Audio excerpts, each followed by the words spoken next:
శ్రీ రేణుకా ఎల్లమ్మ తల్లి జ్యోతిష్యాలయం భార్యాభర్తల సమస్యలు, ప్రేమ సమస్యలు, కుటుంబ సమస్యలు, వ్యాపారంలో నష్టం రావడం, మనశ్శాంతి లేకపోవడం, అనుకున్న పనులు కాకపోవడం, కోర్టు సమస్యలు, నరదృష్టి, సంతాన సమస్యలు, పెళ్లి కుదరకపోవడం, ఆరోగ్య సమస్యలు, వాస్తు, ఇంటి సమస్యలు, విదేశీ ప్రయాణం, ధనం నిలకడలేకపోవడం, మీకు ఎటువంటి పర్సనల్ సమస్యలు ఉన్నా జ్యోతిష్యం చెప్పబడును.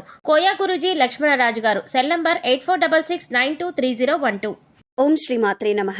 ఛానల్లోకి స్వాగతమండి. ఈ రోజు వీడియోలో కన్యారాశి వారి గురించి తెలుసుకుందాం. ఏప్రిల్ 27 ఆదివారం అమావాస్య. ఈ రాశి వారు ఏప్రిల్ 27 లోపు కాస్త మీరు జాగ్రత్తగా ఉండాలి. ఎందుకంటే ఈ నెలలో 2 దేవతలు మీ ఇంటికి రాబోతున్నారు. ఆ 2 దేవతలు ఇంటికి వచ్చి ఏదో సంకేతాన్ని ఇవ్వబోతున్నారు. అయితే అమావాస్యలోపు ఈ రాశివారు ఎటువంటి జాగ్రత్తలు తీసుకోవాలి, వారు చేసే పనులు ఏ విధంగా చేసుకుంటే వాళ్లకు అనుకూలంగా ఉంటుంది, ఏ 2 దేవతలు మీ ఇంట్లో అడుగుపెట్టి అనుగ్రహం ఇవ్వబోతున్నారు, అలాగే ఈ సమయంలో మీరు చేసుకోవలసిన దేవతారాధన, అలాగే పాటించవలసిన పరిహారాల గురించి ఈ వీడియోలో మనం వివరంగా తెలుసుకుందాం. కానీ అంతకంటే ముందుగా మీరు కనుక మన ఛానల్ని ఇప్పటివరకు సబ్స్క్రైబ్ చేసుకోకపోతే సబ్స్క్రైబ్ చేసుకొని పక్కనే ఉన్న బెల్ ఐకాన్ నొక్కి ఆల్ సెలెక్ట్ చేసుకుంటే మేము ఇలాంటి వీడియోస్ అప్లోడ్ చేయగానే ముందుగా మీకు నోటిఫికేషన్ వస్తుంది. అలాగే వీడియోని ఎక్కడా కూడా స్కిప్ చేయకుండా చివరి వరకు చూస్తేనే మేమేం చెబుతున్నామో మీకు పూర్తిగా అర్థమవుతుంది. ఇక వివరాల్లోకి వెళ్ళిపోతే, ఈ రాశికి సంబంధించినంత వరకు వాళ్ల వ్యక్తిత్వం ఏదైతే ఉంటుందో చాలా సున్నితంగా ఉంటుంది. ఎక్కువ శాతం మీరు మనసుతో ఆలోచిస్తూ ఉంటారు. ఈ రాశి వాళ్లు ఎప్పుడూ కూడా అవతలి వాళ్లకి మంచి జరగాలి అని కోరుకుంటారు. అదే ఫ్యామిలీ మెంబర్స్ విషయానికి వస్తే వాళ్ల సంతోషమే వీళ్ల సంతోషంగా భావిస్తుంటారు.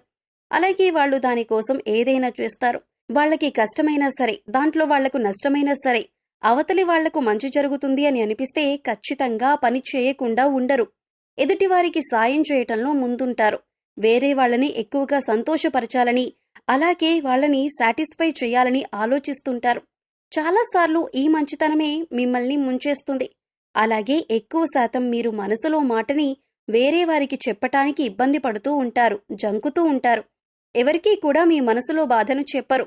ప్రతి ఒక్క విషయాన్ని మీలో మీరే దాచేసుకుంటారు, బాధపడతారు. ఎక్కువగా మీరు నేరుగా భగవంతుడి దగ్గరే మీ బాధను విన్నవించుకుంటారు. మీ మనసులో మాటను చెప్పుకుంటారు. ఇదే మీకు ప్లస్ పాయింట్ అవుతుంది. ఎందుకంటే ఎవరి దగ్గర మన బాధను చెప్పుకోవాలో వారికే మీరు బాధని చెప్పుకుంటారు. అందుకే మీపై ఇప్పుడు ఆయన అనుగ్రహం చూపించబోతున్నారు. అందుకే ఈ నెలలో మీకు అనుగ్రహం ఇవ్వబోతున్నారు.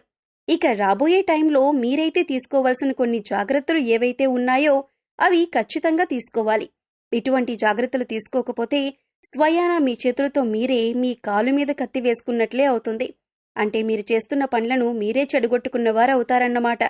ఇక దీంతో పాటు అమావాస్యలోపు చాలా మంచి శుభవార్త అనేది రాబోతుంది. ఆ వార్తను మీరు కలలో కూడా ఊహించరు. అంత మంచి సంతోషాన్ని కలిగించే న్యూస్ అయితే రాబోతుంది. కానీ మంచి ఎక్కడైతే ఉంటుందో చెడు కూడా అక్కడే ఉంటుంది కదా. కాబట్టి శుభవార్తతో పాటు ఒక చిన్న ప్రమాదం కూడా ఉంటుంది. అదేంటంటే, మీకు శత్రువులైన వారు ఎవరైతే ఉన్నారో వాళ్లు అలర్ట్ అయ్యే సమయం ఇది. మీ శత్రువులు ఏదో ఒక విధంగా మీకు నష్టం కలిగించడానికి ప్రయత్నిస్తారు. కాబట్టి మీరీ రాబోయే టైంలో ఏదైనా నిర్ణయం తీసుకోవాలి అనుకుంటే మీకు తెలిసిన వ్యక్తితో అయినా, లేకపోతే బంధువులతో అయినా, ఇంట్లో కుటుంబ సభ్యులతో అయినా ముందుగా మీరు చేస్తున్న పని గురించి మీ ఆలోచనలనేవి ఎవరితోనూ చెప్పకండి.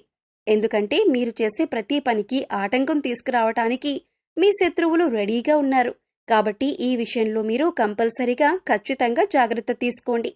ఇక రాబోయే టైంలో ఏదైనా కొత్త బిజినెస్ స్టార్ట్ చేయాలి అనుకుంటే దానిని ఆపేయండి. ఆ ఆలోచనలు పూర్తిగా మీరు కొంతకాలం ఆపేయండి. ఎందుకంటే ఈ సమయంలో అటువంటి ఆలోచనలు మీరు చేయటం కరెక్ట్ కాదు. సక్సెస్ రాదు. మీరు పెట్టుబడులు పెట్టేటటువంటి పనులు స్టార్ట్ చేశారనుకోండి, సక్సెస్ అనేది రావటానికి చాలా సమయం పడుతుంది. ఈ విషయాన్ని గుర్తుంచుకోండి. దాంతోపాటు ఎక్కడా కూడా ఎవరికీ కూడా ఎంత మిత్రులైనా సరే, ఎంత బంధువైనా సరే, దగ్గర వాళ్ళైనా సరే డబ్బు అనేది అప్పుగా తీసుకోకండి. అలాగే వాళ్ళు అప్పుగా మిమ్మల్ని అడిగినా కూడా మీరు డబ్బులు వాళ్ళకి ఇవ్వకండి. ఎందుకంటే ఈ సమయంలో మీరు చేబదులుగా డబ్బులిచ్చినా, అలాగే మీరు డబ్బులు తీసుకున్నా అది మీకు అస్సలు కలిసిరాదు. కాబట్టి ఈ సమయంలో మీరు ధనానికి సంబంధించిన లావాదేవీలలో పడకుండా ఉండటం మంచిది. ఇక దాంతోపాటు కేవలం డబ్బు విషయంలోనే కాకుండా నోటికి సంబంధించిన విషయంలో కూడా జాగ్రత్తగా ఉండాలి. ఎవరితో అయినా మీరు మాట్లాడేటప్పుడు కొంచెం ఆలోచించి మాట్లాడండి. ముందుగా ప్రశాంతంగా మాట్లాడండి.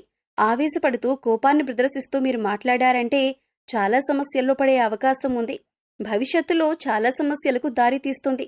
అలాగే ఎక్కడన్నా గొడవలు జరుగుతున్నా అది మీ ఫ్రెండ్స్ మధ్యలో కావచ్చు, మీ బంధువుల మధ్యన కావచ్చు, ఇంట్లో కావచ్చు, ఎటువంటి గొడవల్లో మీరు కలుగజేసుకోకుండా ఉంటే మంచిది. ఎంత తక్కువగా మీరు ఇన్వాల్వ్ అయితే అంత మంచిది. ఒక్కవేళ తప్పించుకోలేని పరిస్థితి అయితే మీరుండండి, గొడవలు చూడండి, వినండి, కానీ మీ సలహాలు మాత్రం ఇవ్వకండి. ఇక మీకు రాబోతున్న అతిపెద్ద శుభవార్త ఏదైతే ఉందో, మీరు ఇప్పటిదాకా అనుకున్న పనులు మొదలుపెట్టి ఆగిపోయిన పనులన్నీ కూడా పూర్తవుతాయి. ఈ సమయంలో ఆ పనులన్నీ జరుగుతాయి. మీరేదైనా కొనాలి అనుకున్నా, మీరేదైనా తీర్చాలి అనుకున్నా, మీకేదైనా కావాలి అనుకున్నా అన్నీ కూడా ఈ సమయంలో తీరే అవకాశం కనిపిస్తోంది. ఒక్కవేళ కుటుంబ సమస్యలు, బంధువుల్లో సమస్యలు, కోర్టుకు సంబంధించిన సమస్యలు, ఇలాంటివన్నీ సమస్యలు తగ్గుముఖం పడతాయి. ఏ సమస్య మీద మీరు పాజిటివ్గా సమాధానం రావాలని కోరుకుంటున్నారు, అలాగే పాజిటివ్గా మీకు రిజల్ట్ అనేది ఉంటుంది. ఇక దానికి తోడు ఈ సమయంలో దూర ప్రయాణం చేసే అవకాశం ఉంటుంది.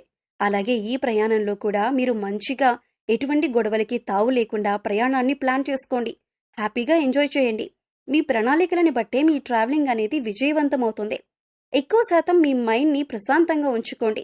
మీ కులదైవం కావచ్చు, మీకు ఇష్టమైన దైవం కావచ్చు, ఎవరో ఒకరి మంత్రాన్ని స్మరిస్తూ ఉండండి.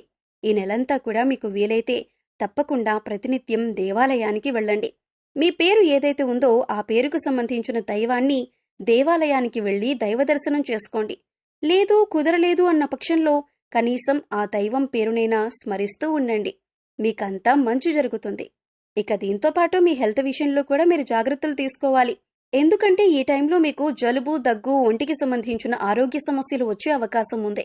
దాంతోపాటు నడుముకి సంబంధించిన, అలాగే నడుము కింది భాగంలో నొప్పి కానీ ఇంకేదైనా ప్రాబ్లం కానీ ఉండొచ్చు. ఎక్కువగా టెన్షన్ పడవలసిన అవసరం లేదు. కాస్త శ్రద్ధ వహించండి. మీరు ముఖ్యంగా చేయవలసిన పని ఏమిటంటే వాటర్ని ఎక్కువ శాతం తాగండి. ఇకపోతే మీ జీవితంలో రాబోతున్న ఇద్దరు దేవతలు ఎవరు అంటే, ముందుగా అన్నపూర్ణాదేవి. అన్నపూర్ణాదేవి పార్వతీదేవికి మారు రూపం. పార్వతీదేవి ఎక్కడైతే ఉంటారో శివుడు అక్కడే ఉంటారు. ఒకేసారి ఇద్దరు దేవతల అనుగ్రహం మీకు కలుగుతుంది.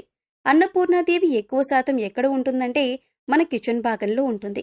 కాబట్టి ఈ సమయంలో మీరు ఖచ్చితంగా నైట్ టైంలో పడుకునేటప్పుడు కిచెన్లో ఉత్తర దిక్కులో ఎక్కడైతే ఉత్తర దిశ ఉంటుందో రాత్రి పడుకునేటప్పుడు మీ కిచెన్ అంతా శుభ్రం చేసేసుకొని నార్త్ సైడ్ చక్కగా ఒక నెయ్యితో దీపం వెలిగించాలి. లేకపోతే గోధుమ పిండితో నెయ్యి దీపం వెలిగించండి. అన్నపూర్ణాదేవి కోసం ఈ నెయ్యి దీపాన్ని వెలిగించాలి.